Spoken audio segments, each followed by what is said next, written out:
you could draw 102 boxes. I know that can like take some time and maybe be a little difficult. So Ooh, Vonna, look at that. Adrian came up with an excellent recommendation to fix that. And Let's see it's if I can just get it. drawing 6 lines up and down and then drawing, oh, thank you. So draw the lines up and down. The lines are going across already there. You just need to make sure you go down to where you have 17 boxes and 6 across. And we said that, remember, each of those boxes represents 10 minutes of time. So up across the top, I don't know if you can see that, I've got 7:30 is my start time. So I've got 40, 7:40 up at the top, 50, and then on the hour, and then 10 minutes after, and 20 minutes after. So if that helps you keep track of exactly what those boxes represent, go ahead and write those across the top if you want. And then I wrote the hours going down throughout the day. So 7:30, 8:30, 9:30, 10:30, all the way down. And you don't have to use 30s. You could just say 8 o'clock, 9 o'clock, 10 o'clock, 11 o'clock. right, it's whenever you wake up in the morning, that's what time you would start. So I would round it to an hour or a 30, just to keep it easy. You can go 15-minute increments if you want, but or 15 after or 15 before. It's just going to be easier to keep track of, because each row is an hour, represents an hour of time. And then just color in with like a little circle or something for each of the time slots of what you did during that time. So it can be, anything. Typically, you'd want to say something that takes at least 10 minutes of time. So if you went to the bathroom, you don't need to record yourself going to the bathroom however many times a day. Just say, things like eating, going to work, completing homework, things like that. And then that way you can track exactly how you spent your time throughout the day, so that when you go back and look, you can say, oh, wow, I wasted 4 hours of this day because I was watching YouTube for 4 hours. So that's all that's meant to be, is just a way for you to track your time, to be able to manage it better. So that's all we're doing with that. And then the journal entries, again, you're journaling 1 time a day minimum. So you can journal more than once if you want, but you need to have 1 journal entry every day. And that's just kind of, we talked about some of the benefits of journaling, how it helps us with our mental health. It helps us keep track of things so we're better organized. And it just mostly is a discipline. Just like anything that we do in life that makes us better, it's going to require a little bit of work.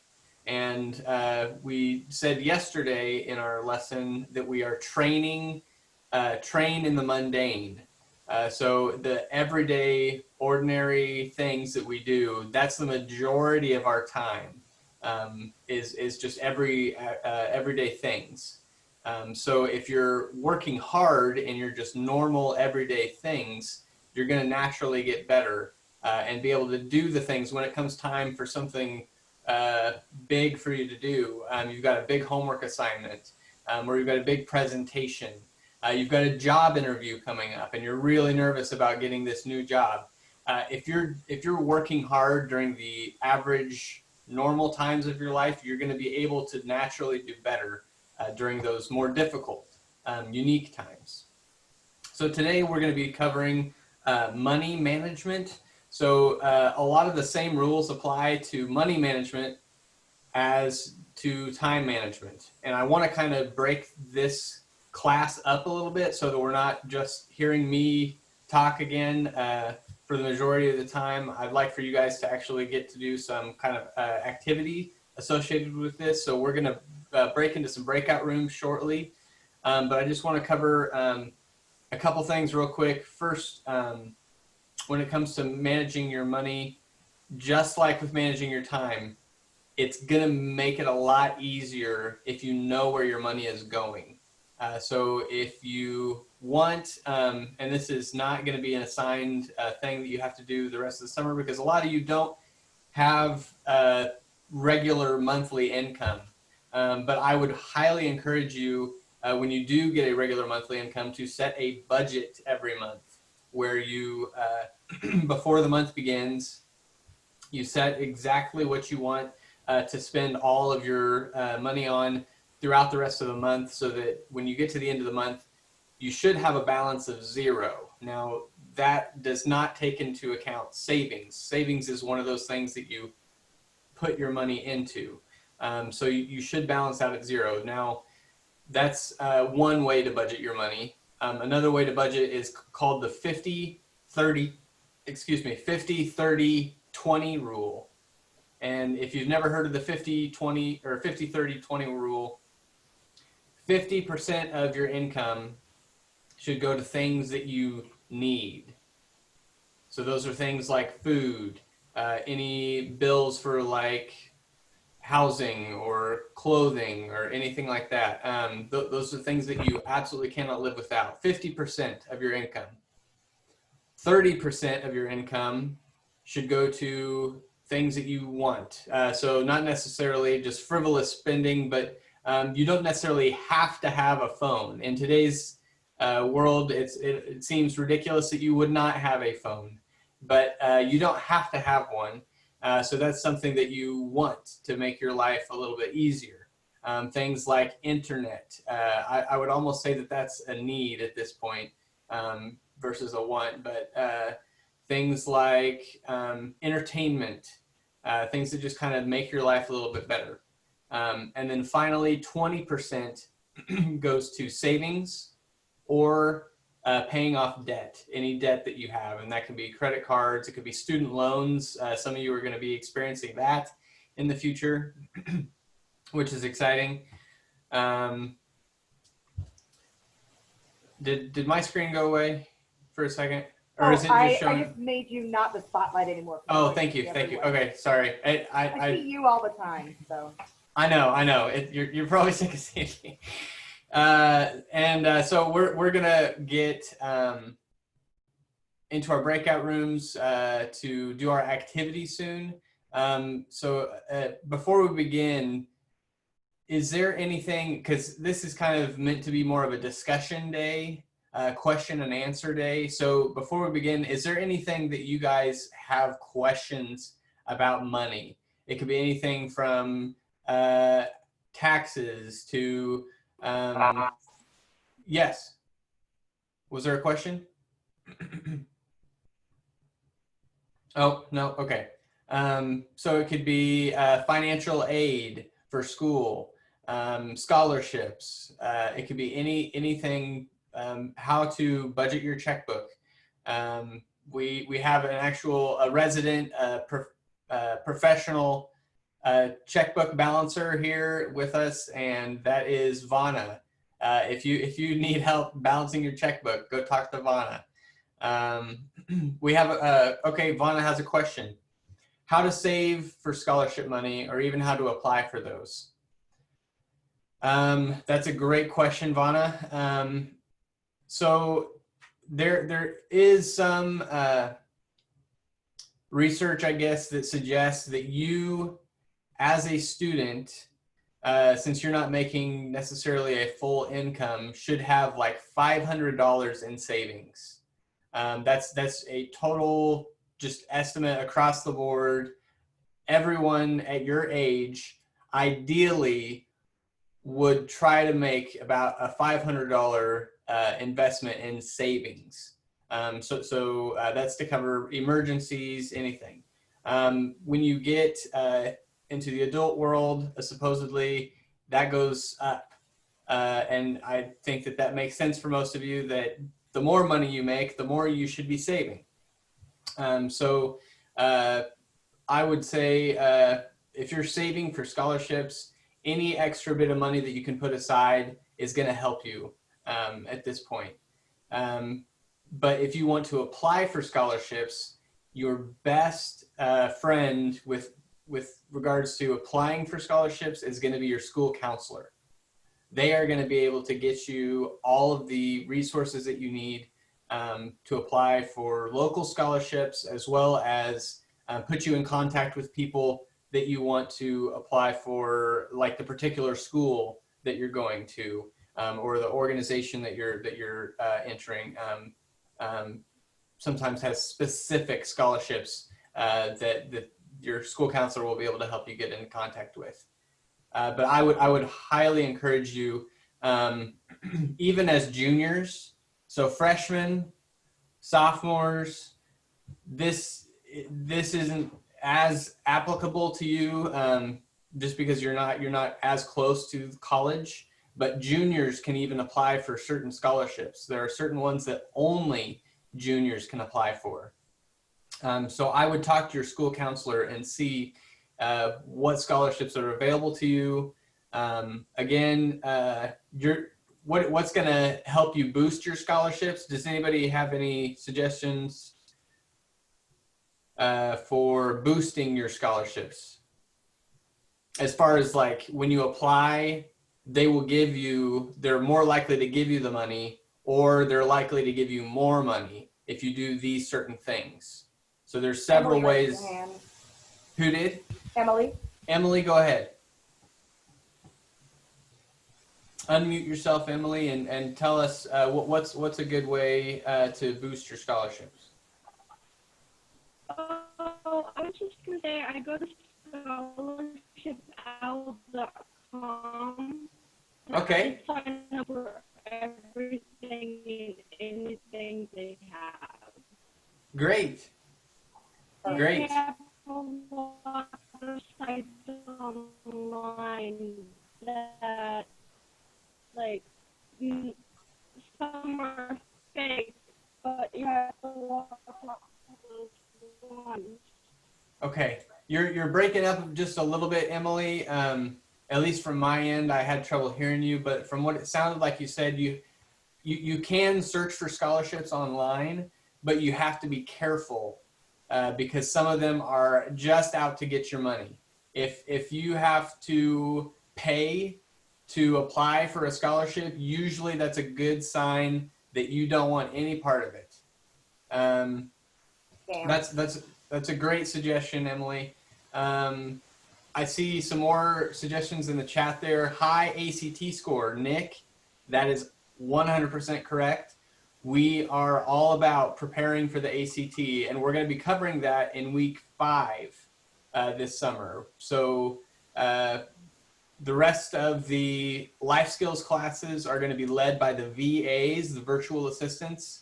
I'm going to be covering week 5 again with ACT prep. So ACT is a great way to boost your scholarship money. Even boosting it by a few points each time you take it can up the amount by thousands. So that's a great suggestion. Complete the rigorous curriculum, Michael. Yes, gold star for you, Michael. If you don't know what the rigorous curriculum is a set of classes that we recommend that you take. There is also a set of classes that, like, the state recommends that you take. And those set of classes are going to be best preparing you for what you're going to see in college when it comes to class time. There are things like 4 years of English, which most of your high schools require 4 years of English to graduate even. So most of you have that. We say to take 3 years of math, and one of those needs to be Algebra 1 and one higher than Algebra 1. Thank you so much, Adrian. So this is our rigorous curriculum requirements. Again, we said 4 years of English, 3 years of math, 3 years of science, including 1 year of each of at least 2 of the following: biology, chemistry, and physics. So you have to have at least 2 of those things. 3 years of social studies, which are things like history, government, geography, things like that, and 1 year of a language other than English. Now, only one of our schools that I know of offers any other kind of language besides Spanish, and that's sign language. So we would accept sign language as a language other than English to meet that requirement. Now, a lot of times, you may have heard of the Scholars Curriculum. The Kansas Board of Regents says that you should take 2 years, I think, of a language other than English. So that's a lot of like state schools, bigger universities will look at that and say that may affect your ability to apply to that school. So you may not get into the university you want based on the classes that you took, the quality of classes that you took in high school. So when you get to senior year, don't just think, okay, well, I need an English, I need maybe a government, and the rest of my classes I can be teacher's aide, or I can do walking for the rest of my classes, physical fitness. So you should take your high school career seriously, because it's going to determine the rest. There it is, right there. Zoom in is that.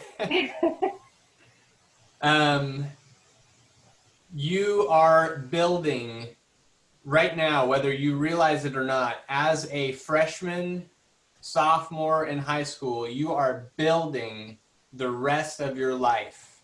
And your GPA, which is another huge factor in scholarships and applying to colleges. Your GPA, you know, the number that they give you based on your grades,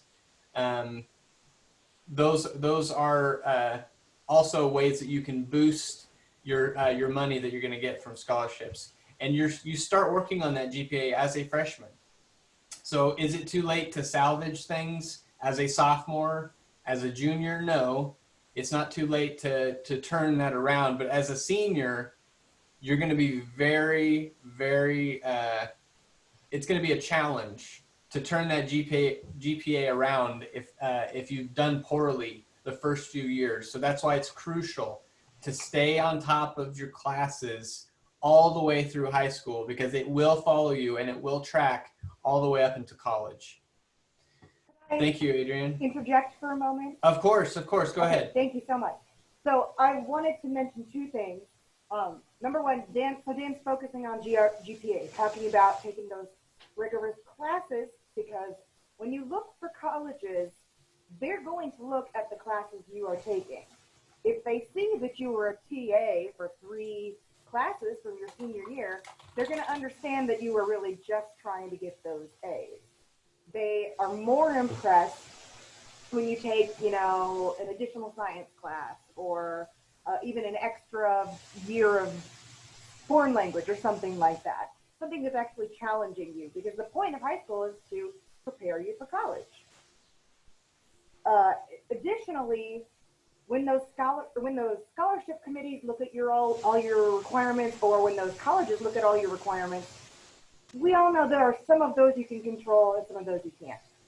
So we're going to study ACT, we're going to prep for it, you're going to have access to all of that. You actually already do, to all kinds of resources to practice.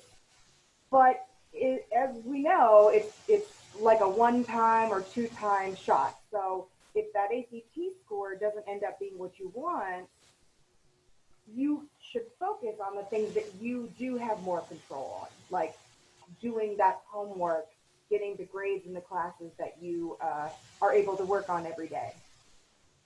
The second point I wanted to make was kind of jumping all the way back to when we talked about scholarships. One of the best ways to find scholarships is through Upward Bound. So some of you might, you know, now that some of you are just about to become seniors, oh my gosh, so exciting, don't panic. As a senior, John, Dan, and I meet with you guys at least every other month, sometimes more than that, and we go through these specific things. So when you get to be a senior, we will have a night where all we do is work on scholarships. We have a giant list that we let you use. You look at. We help you write those statements that you have to for scholarships. There's another night where we help you apply to different colleges. We look at the FAFSA, which is that application that helps you get all the free money the government is giving out. There's a lot available, but you have to do the paperwork. It's always about paperwork. That's what the FAFSA is. So we do that together. And then once you get your information back from the FAFSA, that says, cool, well, now we know your information. Here's how much we're willing to give you. Then we'll look at that with you as well. So we usually invite your parent or guardian to come with you to these events too. But when you get to be a senior, we're going to specifically help you with each of these things. That being said, your guidance counselor at high school is still going to be an incredible resource. So make sure you're utilizing both of us to get the most bang for your buck. Absolutely. Thank you. I see Vana has another question. As a senior, how do we know what classes to take that will benefit us in the long run? Again, that rigorous curriculum is your surefire bet. If you have any questions about that, you can always talk to us, as Adrian mentioned, or your school counselor. I would ask them about the Regents curriculum, or the Kansas Scholars, I think is what it's called, Kansas Scholars curriculum. So ask them about that and see how close you are, or if there's any other classes you can take to finish that off, because that's going to be looked at very highly by other colleges that you apply to. Excellent question. You can also use your common sense a little bit. So obviously you have to take the classes that your counselor tells you have to take so that you actually graduate. In addition, if there are any different ones, then you would want to take the rigorous curriculum. So maybe they don't require all 4 years to have a math class, but the rigorous curriculum needs you to have a specific one. That would be a good idea. And then last, if you know you have an interest in becoming a doctor, extra science classes are going to be a good bet for you. Kind of use your own personal interests and look at those classes again that are not, being a TA or something that's a little more frivolous. Very good. We have actually got a list of scholarships per school that are given out every year. We attend the award ceremony, and we get a list of all of the awards that people receive at your school at the end of every year. So we can tell you exactly what scholarships are available to you. We may not have the requirements, like what exactly are needed for each of those, but we could absolutely find those by either searching for them online or asking your school counselor. Your school counselor is going to have a much better idea. Adrian just shared a database with our scholarships from last year. So if you need to look at some of those to get an idea, that's a great place to start. Any other questions at this time? Again, probably one of the last things that I want to share with you guys before we go into our activity is the higher you excel, or the farther you go in education, that tends to also equal higher pay. So that's kind of the whole point of Upward Bound, is helping you succeed when you get to college. If you get a bachelor's degree, you're able to earn significantly more than minimum wage, which unfortunately, and we're talking about this with someone during lunch, that the minimum wage has kind of just flatlined for a long time. And if you look at inflation, now, have any of you guys heard of inflation or kind of know what that means? Give me a thumbs up, nod, anything if you've heard of that. Inflation. Okay, so what that means is that the value of the dollar over time kind of has gone down compared to where it should be with inflation. So inflation says that everything is kind of getting more and more expensive over time, and the value of the dollar should be going up with it. But the value of the dollar is not matching that same rate. So actually, your money now is probably worth less than it was back, 100 years ago. So minimum wage, by staying the same for this long, means that we're actually making less than we were in the past, because of inflation. So it's that much more crucial that you find a job that does not pay just minimum wage. And the way that you get those jobs is through education. So again, I cannot stress to you enough the importance of taking your high school career seriously, so that when you do get to college, you have a good foundation built and you're not just kind of starting over from scratch, because it is a bit of a new challenge. College is not just much of the same high school. I don't know if you are familiar with the term of exponential rate of increase. So things we typically think of as increasing difficulty. So here's preschool, it goes up to kindergarten, first grade, second grade, it just gets up. High school's kind of about right here. And then college goes like this, instead of just continuing along the normal curve of the line. That's called exponential increase. It just rapidly goes straight up. So that's what I would recommend that you do then, is prepare the best that you can in high school while you're still a student in high school. And we talked about training in the mundane. That's exactly what it means. It means to focus now in the normal everyday things. And then so that way, when you do run up against that big spike, when you get to college, you're not totally thrown off for a loop. That's about the only advice I can give you there. Adrian, would you like to add anything else before we go into our activity? Yes. Don't let it freak you out. This sounds like Right. so much to do, and I get it. And John and Dan and I and Kaylee were all in high school at one point and went through it. And the best thing I can say is that it happens incrementally.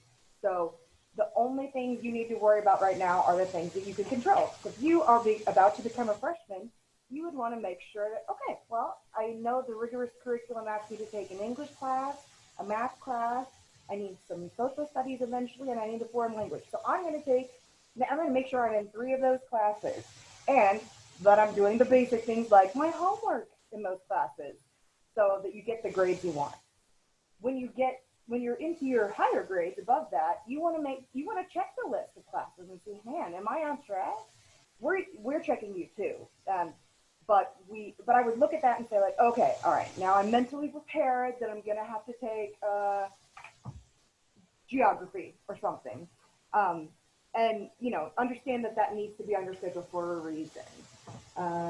Besides that, that's the whole point of Upward Bound. We're helping you understand these different requirements for the future, and guiding you through it.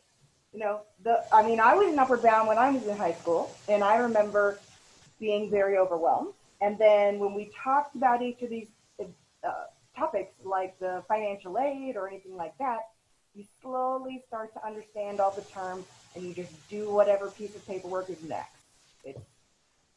I was watching Frozen 2 this weekend, and it was just one of the things they were saying was, do the next right thing. Absolutely. I was like, you know what? Yes. That's all you can do. That's right. Small steps, small victories. That's all we're going for, is one step at a time. And the way that you do that, though, is by intentionally taking steps forward, not standing still, not moving backwards.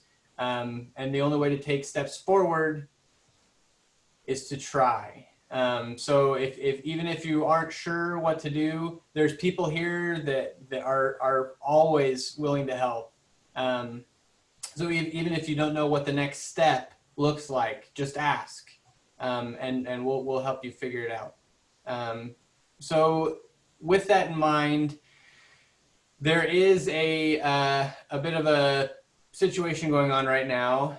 Most of you are aware, with the COVID-19 situation. People are struggling, and economically as well as other ways. So this game is it's not based solely on that. It's kind of a tough game, but we're going to get through it together. You're going to have a breakout room, and you're going to with one of our leaders here. So I'll stick Adrian in a room, John in a room, Kaylee in a room, and myself in a room. And we will, I'll send them a link that will lead to this game, and they will share their screen and walk through this game together with you. Actually, I may just do 3 rooms, and then I'll kind of jump in between each 3. So I'm going to go ahead and divide up the rooms.